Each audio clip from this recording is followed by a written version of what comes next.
En esta ocasión hablaremos sobre la fuerza eléctrica. Nuestro equipo está conformado por Barragán Medina, Cota Lugo, Gómez López, Tellechea Lizárraga y Torres 5. Empecemos. En este video vamos a ver la ley de Coulomb y realizamos el siguiente ejercicio. Encuentra la magnitud de la fuerza eléctrica resultante que actúa sobre la carga 2 del siguiente sistema, y aquí lo tenemos en donde la magnitud de las cargas Q1, Q2 y Q3 son 5, 10 y 15 microcoulombs respectivamente. Y la distancia de la carga 1 a la carga 2 es R1, que es igual a 0.5 metros, y la distancia entre las cargas 2 y 3 es R2, que es igual a 0.8 metros. Y nos pide determinar la magnitud de la fuerza resultante que actúa sobre la carga 2. Ahora, para calcular lo que nos pide primero, vamos a calcular la magnitud de la fuerza electrostática entre la carga Q1 y Q2, y también entre la carga Q2 y Q3. Y para eso vamos a utilizar la expresión de la magnitud de la fuerza electrostática entre dos cargas puntuales, en donde K es una constante y tiene este valor. Q1 y Q2 son la magnitud de las cargas y R la separación entre ellas. Y comenzamos a calcular la magnitud de la fuerza electrostática entre las cargas Q1 y Q2. Ya esta fuerza la llamamos F, subíndice 1, que va a ser igual a la constante K por la multiplicación de las cargas, es decir, 1 por Q2 entre la distancia que la separa al cuadrado, es decir, R1 al cuadrado. Y como ya conocemos estas cantidades, solo vamos a sustituir los datos y tenemos que la fuerza F1 es igual a la constante K, es decir, 9 por 10 a la 9 newton por metro cuadrado, sobre coulomb al cuadrado, que multiplica a la carga con 1, es decir, 5 microcoulombs. Que el prefijo micro equivale a 10 a la menos 6. Entonces 5 microcoulombs es igual a 5 por 10 al menos 6 coulombs, y que multiplica a la carga Q2, que es igual a 10 microcoulombs, es decir, 10 por 10 al menos 6, a la menos 6 coulombs entre la distancia R1 elevado al cuadrado, es decir, 0.5 metros elevados al cuadrado. Y ahora realizamos esta operación en nuestra calculadora. Bueno, el resultado que podemos observar es que nos da la división es de 1.8, ya que los coulombs los quitamos con los coulombs que están aquí. Los metros al cuadrado que tenemos arriba de multiplicación los quitamos con los metros al cuadrado que tenemos abajo. Y esto nos da que la única medición que nos queda en la multiplicación son los newtons, y por eso es 1.8 newtons. Ahora vamos a calcular la magnitud de la fuerza electrostática entre la carga Q2 y Q3. Esta fuerza la vamos a llamar F subíndice 2, que va a ser igual a la constante K multiplicada por 10 a la 9, que en la fórmula va a ser K por carga Q2 por Q3 entre R al cuadrado. Y como ya conocemos estas cantidades, solo sustituimos los datos que tenemos. Y podemos ver que F2 es en la fórmula de F2. La K está constante, así que siempre ponemos lo mismo, y que está multiplicada por la carga Q2 que tenemos en los datos. Y esta está multiplicada a la vez por la carga Q3 entre la distancia R2 elevado al cuadrado, es decir, 0.8.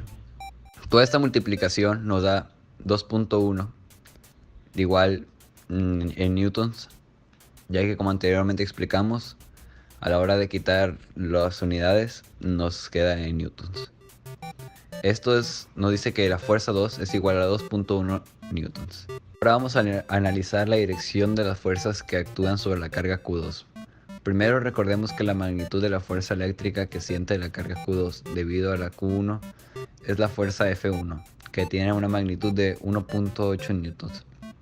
Debido a que estas dos cargas son de signos opuestos, esta fuerza que siente Q2 es de atracción, por lo tanto apunta hacia arriba. Seguimos por otro lado, la fuerza que siente Q2 debido a la carga Q3 es la fuerza que llamamos F2, que tiene una magnitud de 2.11 newtons. Y debido a que estas dos cargas son de signos opuestos, esta fuerza es de atracción. Por lo tanto, la fuerza que siente Q2 debido a la carga Q3 apunta hacia la derecha. Ahora estas fuerzas las representamos en un diagrama de cuerpo libre para la carga Q2. Y aquí lo tenemos. Y para encontrar el vector resultante, primero vamos a trazar vectores paralelos a cada uno de estos para formar el paralelogramo. Ahora el vector resultante es el vector que va desde el origen hasta donde se intersectan los vectores paralelos, y para calcular la magnitud y dirección del vector resultante vamos a utilizar las siguientes expresiones, donde f por x son los componentes horizontal y vertical es el vector resultante, respectivamente, y 30 es el ángulo que forma el vector con respecto al horizontal. De aquí las barras verticales representan el valor absoluto de esa cantidad, y en nuestro caso la componente horizontal del vector resultante es f2 y la componente vertical f1, las cuales son cantidades que ya conocemos. Por lo tanto, para obtener la magnitud del vector resultante, solo vamos a sustituir estas cantidades de esta expresión. Y tenemos que la magnitud de la fuerza resultante es igual a la raíz cuadrada de la componente x en el vector resultante elevado al cuadrado, es decir, f2, que es igual a 2.1, y esta cantidad la elevamos al cuadrado, más la componente en y del vector resultante elevado al cuadrado, es decir, f1, que es igual a 1.8 newtons, y esta cantidad la elevamos al cuadrado. Y enseguida realizamos esta operación en nuestra calculadora. Y esto es igual a 2.8 redondeado a un decimal, unidades newtons. Ahora vamos a calcular el ángulo que forma el vector resultante con respecto a la horizontal. Y para eso utilizamos esta expresión. Y tenemos que el ángulo es igual a la tangente inversa del valor absoluto de la componente en vez del vector resultante, es decir, la fuerza F1, que es igual a 1.8 newtons, entre la componente en X del vector resultante, es decir, la fuerza F2, que es igual a 2.1 newtons, y así observamos en el denominador de esta fracción tenemos unidades de newtons, por lo tanto, esta se cancela. Además, el valor absoluto de 1.8 entre 2.1 es igual a la misma cantidad, y ahora realizamos esta operación en nuestra calculadora. Y esto es igual a 40.6, redondeando a un decimal, y las unidades son en grados. Ahora recordemos que el ángulo que forma el vector con respecto al eje positivo x es la dirección del vector.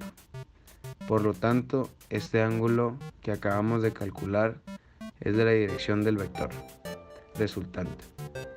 Entonces, para concluir, la magnitud de la fuerza resultante que actúa sobre la fuerza Q2 es de 2.8 y con una dirección de 40.6 grados.